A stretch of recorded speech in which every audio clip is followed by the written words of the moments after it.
investment mo dahil nakakalat ang pera sa maraming companies. Dahil dito, mas nababawasan ang risk kumpara kung isang stock lang ang bibilin mo. Pero tandaan, hindi guaranteed ang capital mo dito. Ibig sabihin, kung bumaba ang market, posible rin bumaba ang value ng investment mo. Pero kapag maganda naman ang performance ng fund, pwede rin itong kumita ng mas mataas. So halimbawa, as of this recording, kung nag-invest ka 1 year ago sa Manulife Global Technology Feeder Fund, ang return mo dito is 21.31%. Itong feeder fund na to, nakita sila sa iba't ibang global tech companies tulad ng Apple, Microsoft at iba pa. Kaya kapag magandang takbo ng tech sector, tumataas din ang value ng fund. But then again, pwede rin bumaba ang value nito. Pwede ka mag-invest dito sa mga platforms tulad ng Dragonfly, G-Funds by Gcash, o sa mga bangko gaya ng BDO, BPI, Metrobank at iba pa. Ang starting capital ay as low as 50 pesos sa Gcash, pero kadalasan ay nasa 1,000 hanggang 5,000 pesos ang minimum. Kung gusto mo naman ng investment na mas mataas ang risk, pero mas mataas din ang potential na kita, ito ang susunod. Number 6, stocks or REITs. Sa stocks, para kang bumibili ng ownership ng isang kumpanya. Halimbawa, ang mga kumpanya tulad ng Jollibee, Ayala o Meralco ay may stocks na pwedeng bilhin ng investors sa stock market. Ang REITs naman o Real Estate Investment Trust ay mga companies na nakafocus sa real estate assets tulad ng mga buildings, malls, offices o hotels. Sa madaling salita, para ka nagkakaroon ng exposure sa real estate kahit hindi ka bibili ng mismong property at hindi mo na rin problema ang maintenance o malaking kapital. Pwede ka magsimula dito as low as 1,000 pesos sa pamamagitan ng mga stockbrokers tulad ng Dragonfly. Ito yung paborito ko ngayon, personally. Para sa akin, ito yung pinakamadaling gamitin and maganda yung user interface. At the same time, app siya so you can easily check your investment sa cellphone mo. Just download it by App Store or Play Store. Now, obviously, you can still try this sa matatagal na like Call Financial, BDO, BPI, o kahit sa G-Stocks ng Gcash. Ngayon, para makita mo ang risk dito, halimbawa, as of this recording, kung nag-invest ka sa Meralco 1 year ago, nag-gain ka ng around 21%. Pero, kung sa Jollibee naman, down ka na ng 20%. Ibig sabihin, pwedeng kumita, pero pwede rin malugi. Kaya importante na mag-research bago mag-invest sa individual stocks. Makes me 7 times more fibers that helps me manage my weight.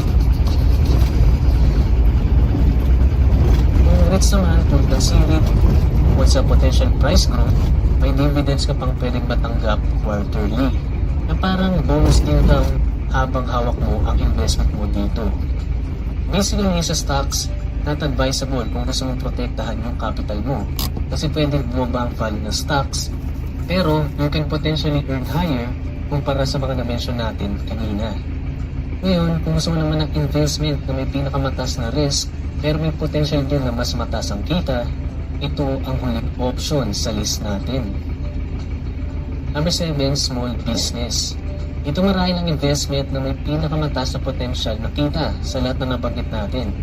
Pero sa kabilang banda, ito rin ang pinaka-risky, lalo na kung papasukin mo ay isang negosyo na hindi mo naman talaga hilig, naiintindihan o pinag-aralan. Pero kahit maliit lang ang puhunan mo, posible ka pa rin magsimula. Mas maganda kung magsimula ka sa maliit at sa kaya mong gawin, lalo na sa mga home-based business para hindi mo na kailangan ng mahal na pwesto. Halimbawa, pwede ka mag-offer ng services na kaya mong gawin, gawa ng made-to-order na pagkain o kaya buy and sell ng products online. Marami nang nagsimula sa maliit na puhunan at unti-unting napalago ang negosyo nila. Pero tandaan, hindi ito madali at hindi rin mabilis. Kumpara sa ibang investment na nabanggit natin kanina, ang negosyo ay mas matrabaho at nangangailangan ng oras, effort at matinding dedikasyon. Ngayon, bago ka pumasok sa kahit anong investment na nabanggit natin, mahalagang tandaan ang 3 simpleng investment tips na ito. 3 investment tips. Number 1, evaluate your financial situation. Bago ka mag-invest, siguraduhin mo muna na maayos ang foundation ng finances mo. Tanungin mo ang sarili, may sapat ka bang savings? May emergency fund ka ba? May mga utang ka bang kailangan mo munang bayaran? Hindi rin advisable na mag-invest ka kung bound ka pa sa high interest debt. Halimbawa, kung may credit card debt ka na may 3% interest kada buwan, so kung times 12, nasa 26% interest na yan sa isang taon. Ibig sabihin, kahit kumita pa ang investment mo ng 7% per year, tayo ka pa rin dahil mas malaki ang interest na pinabayaran mo sa utang. Kaya bago ka mag-invest, mas mabuting unahin mong bayaran ang mga utang na may mataas na interest. Number 2, start small and be patient. Sabi nga sa isang quote, the best time to invest was yesterday. The second best time is now. Kaya kung may extra kang pera, huwag mong isipin na kailangan malaki agad ang pagulong mo. Pwede ka magsimula kahit sa maliit na halaga. Sa investing, kakampi mo ang time at ang power of compounding. Habang mas maaga ka nagsimula, mas may pagkakataon ng pera mo na lumago over time. At tandaan, ang investing, hindi ito instant money. Kung kailangan mo ang pera mo next month, hindi ito ang tamang lugar para ilagay yun. Ang investments ay pang long term, parang pagtatanim ng puno, hindi overnight ang pag-ani ng bunga. Number 3, invest in yourself. Isa sa pinakamagandang investment na pwede mong gawin ay sa sarili mo. Mag-aral, mag-research, at i-upgrade ang skills mo para tumaas ang income potential. Dahil habang tumataas ang kinikita mo, mas marami ka rin pera na pwede ipunin at i-invest. Sa madaling salita, ikaw pa rin ang pinaka-importanting asset sa financial journey mo.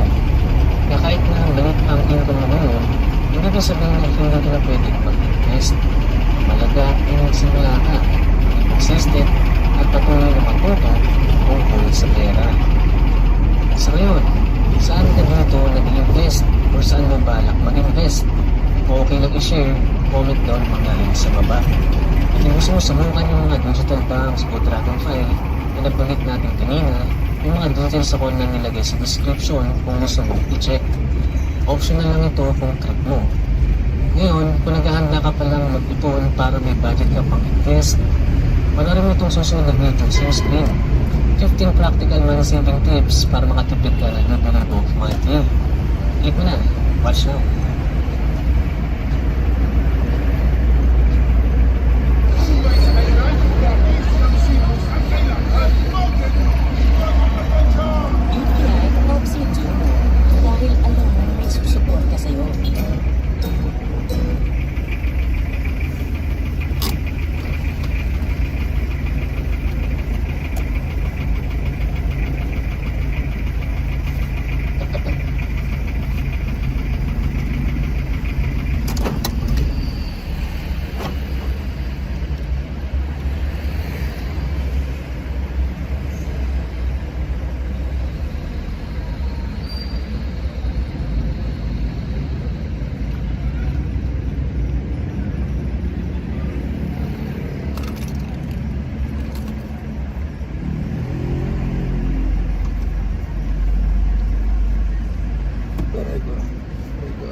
So, uy, deserve ko to. Ikaw, deserve ko din ng trusted partner na makatulong sa'yo. Gaya ng Fido Philips. Hanggang 50,000 pesos ang pwede mong hiramin na pwedeng bayaran sa loob ng 61 days. Flexible ang repayment. If Machiavelli had 90 days to rise today, if his income had to move fast or die where it stood, he would not start by learning more, planning more, or waiting until he felt ready. He would start by cutting. Let me be straight with you before we go any further.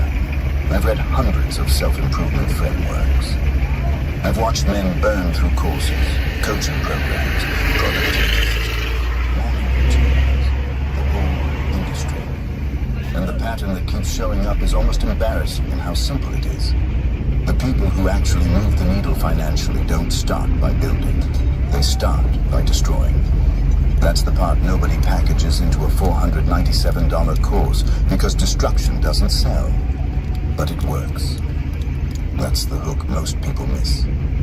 We've been trained to believe growth comes from addition. More skills, more hustle, more discipline, and more effort. But Machiavelli understood something that still governs the world quietly. Power accelerates when excess is removed. And income, whether people like it or not, obeys the laws of power. Picture Machiavelli walking through Renaissance Florence. He didn't see morality. He didn't see intentions. He saw positions, leverage, weaknesses, and speed. He studied courts the way a general studies terrain. Cold, unsentimental, precise.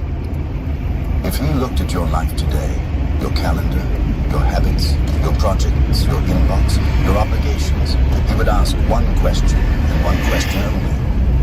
Which actions create power fastest and which ones must be eliminated immediately?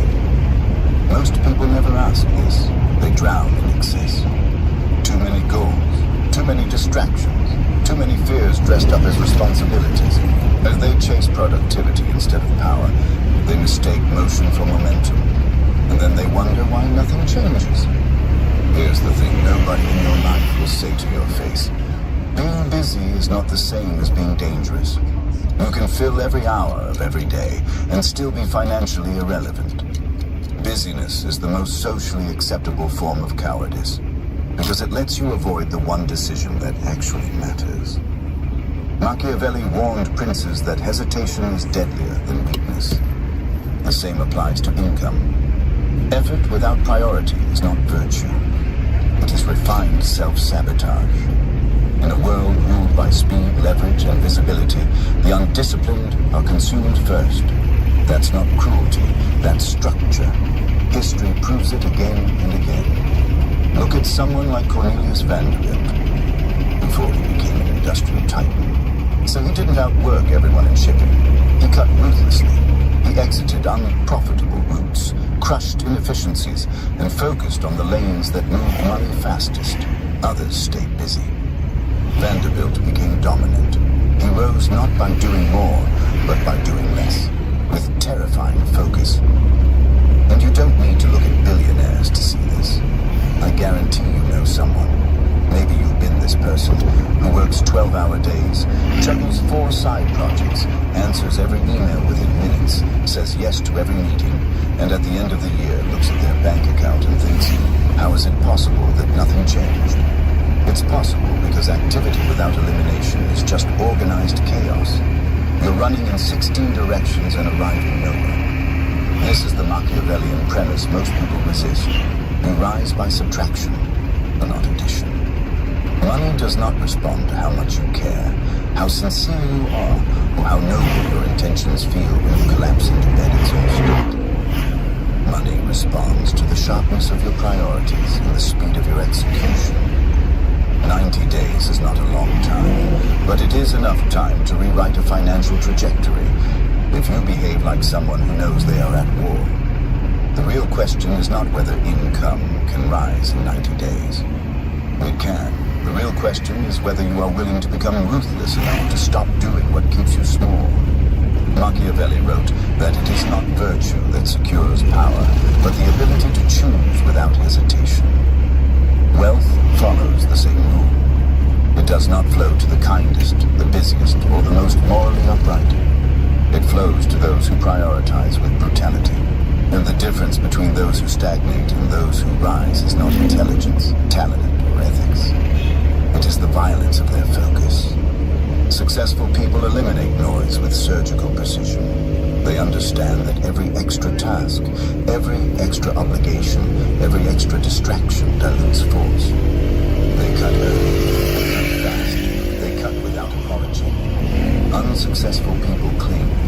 They keep all doors open, all options alive, all people satisfied, and they suffocate under the weight of their own decision.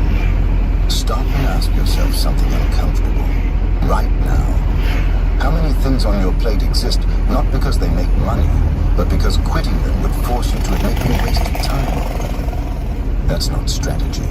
That's sunk cost dressed in a work ethic. In modern terms, your income is not determined by how much you do. It is determined by how quickly you remove what does not matter. Only a small portion of your actions generate returns. The rest quietly sabotage you.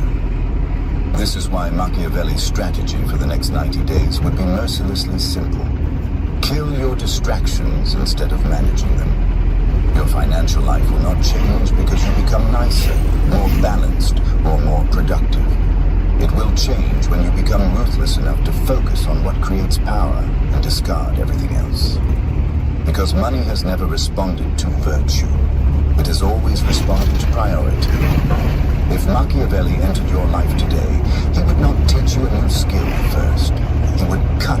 He would walk through your schedule, your habits, your projects, your relationships, and your digital clutter with the eyes of a strategist, not a sentimental human. But he would eliminate everything that does not generate income, leverage, or influence. To him, removal is not loss. Removal is purification. It is the clearing of the battlefield, so force can finally concentrate. Most people fail, not because they lack potential, but because their potential is scattered across too many useless commitments. Look at modern examples. High-performing founders who suddenly break through almost always tell the same story in private. They stopped saying yes. They fired clients who drained energy. They abandoned projects that stroked identity but starved results. They withdrew from social obligations that diluted ambition. Their income didn't rise because they became better people. It rose because friction disappeared. Power accumulates when friction is removed. This money moves faster through a life with fewer obstacles. When effort stops leading into dead ends, the remaining actions hit harder. What once took months takes weeks. What once felt impossible becomes straightforward. This is the cold truth most people avoid. Your rise will not be determined by what you add, but by what you erase. The 80% cut is the first and most brutal test of the next 90 days. Everything that does not create income, influence, or leverage must go. The moment you stop defending the unnecessary, your life begins to accelerate. The moment you let go of what weakens you, your power finally has room to grow. Now here's what I want you to do. And I'm not asking casually. Think about the one thing in your life right now that you already know needs to go. You've known for weeks, maybe months. Of the project that feeds your ego, but starves your wallet. The obligation you maintain out of guilt, not gain. The habit that eats 2 hours a day and gives nothing back. You already know what it is. You've just been negotiating with yourself about keeping it. Stop negotiating. Name it. And if you're honest enough, drop it in the comments. One word. That's your first cut. Because once the noise is gone, the more dangerous question remains. And that question is not about what to remove anymore. It's about what to shun. And that is where the real rise begins. Once the noise is gone, once the excess has been cut down to the bone, Machiavelli would tell you there is nowhere left to hide. Silence exposes reality. And in that silence, only one question matters. Which single skill will make you dangerous? Not talented, not interesting, not well-rounded. Dangerous. Because income does not respond to variety. It responds to concentration. This is where most people fail the second test. They cut distractions, feel lighter, and then immediately dilute themselves again by chasing 10 directions at once. Machiavelli would see this as weakness disguised as curiosity. Here's what I keep seeing over and over in almost every space where men talk about building income. A guy clears his schedule, deletes the noise, feels that rush of clarity for the first time in months, and within 2 weeks. He signed up for 3 new courses, started 2 side projects, and is researching a business model he saw on a podcast. He didn't actually change. He just rearranged the clutter. The cut from part 1 means nothing if you fill the space with new chaos. Emptiness is not the goal. Precision is. History is unforgiving on this point. Every rapid rise, whether in courts, markets, or modern business, follows the same pattern. One sharpened capability, applied with relentless focus, becomes a lever that lifts everything else. Look at someone like Bernard Arnault. He did not become one of the richest men alive by dabbling across industries. He focused obsessively on one thing: control of brand perception and luxury positioning. Others learned fashion, others learned manufacturing. Arnault mastered symbolic value, acquisitions, and narrative control. One blade, sharpened over decades, cut through the global market. The world paid not for his effort, but for his concentration. This is the 20% skill, the competence that produces 80% of your income. The market does not pay you for everything you can do. It pays you for the one thing you can do better, faster, or clearer than most people. Most men scatter themselves across 10 mediocre abilities, hoping the combination will somehow matter. It never does. Mediocrity multiplied remains mediocrity. Machiavelli warned that a prince who spreads his forces thin invites defeat. The same law governs income. If Machiavelli were alive today, he would narrow the modern battlefield to 3 primary arenas where money is fastest: selling, analysis, and communication. These are not trendy skills. They are timeless levers. Selling converts value into income. Analysis reveals opportunities before others see them. Communication moves attention, trust, and belief at scale. These skills distort reality around them. They create leverage. They allow one individual to exert disproportionate influence over outcomes. This is why those who master them rise quickly, even if they start late, even if they lack credentials, even if they were invisible yesterday. Your task in the next 90 days is not to upgrade everything about yourself. That is ego masquerading as ambition. Your task is to elevate one thing until it becomes undeniable. Pick the skill with the highest earning ceiling, the greatest market demand, and the lowest density of true competence. Then weaponize it. Practice it daily. Apply it under pressure. And most importantly, demonstrate it publicly. Money does not flow to potential. It flows to proof. The market rewards those who show, not those who hope to be discovered. Now here's a take that will bother some people, but I believe it completely. The entire system, school, university, corporate training, is designed to make you well-rounded. And well-rounded is just a polite way of saying no threat to anyone. Think about it. You were taught to be good at everything, so you could fit into a slot someone else designed. Not to dominate, not to become irreplaceable, to fit. Machiavelli would call that training for obedience, not power. The market doesn't pay for well-rounded. It pays for sharp. And the sharper you are, the more uncomfortable you make people who stay dull. That discomfort is a signal you're on the right path. Consider modern examples that don't make headlines. Though there are analysts who quietly earn more than surgeons because they see patterns earlier and explain them clearly to decision makers. There are closers who earn in months what others earn in years because they reduce uncertainty faster than anyone else in the room. There are communicators who turn ideas into income because they know how to frame reality in a way people trust. I watched a guy, no degree, no connections, no startup capital, build a 6-figure consulting practice in under a year. his entire edge. He could read a balance sheet faster than the CFOs who hired him and explain the story behind the numbers in a way that made executives feel certain instead of confused. One skill, one blade. That was it.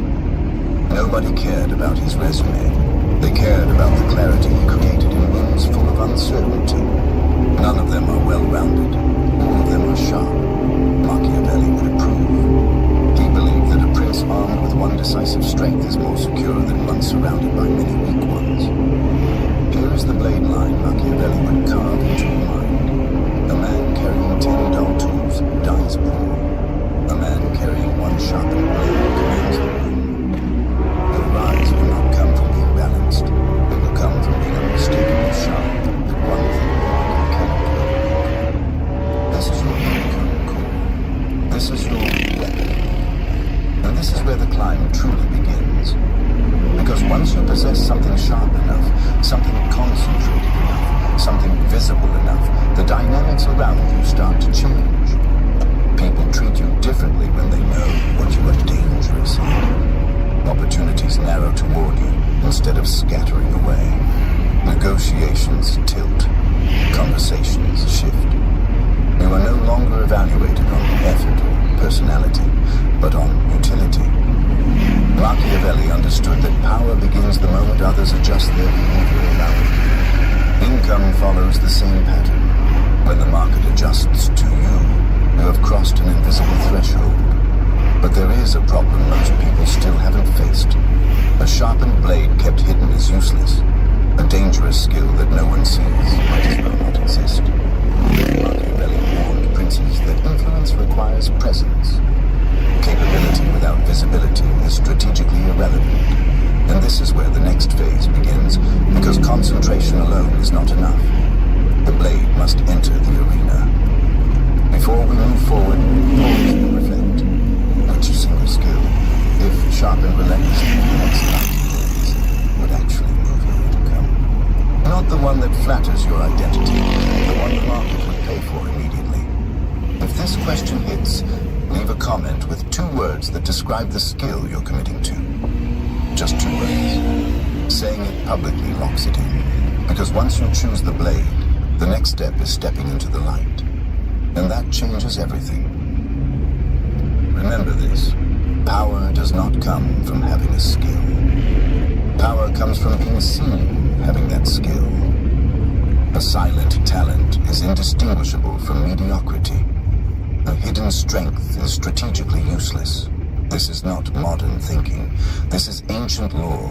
In royal courts and modern markets alike, those who rise are rarely the most capable. They are the most visible. Visibility creates familiarity. Familiarity creates trust. Trust creates leverage. And leverage creates income. Pengen pembaraya. Ya. Kapag kain lang po. Kaya na lang.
pinapansin, habol kayo ng habol, tapos hindi kayo nakuha. Huh? Bakit? Bakit ka habol ng habol? Bakit ka hindi ng hindi ka pinapansin?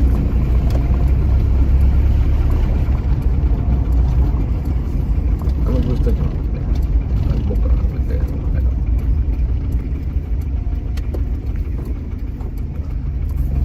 Galit sa inyo. Pakuyi kayo. Ano? Ano nang gusto nyo?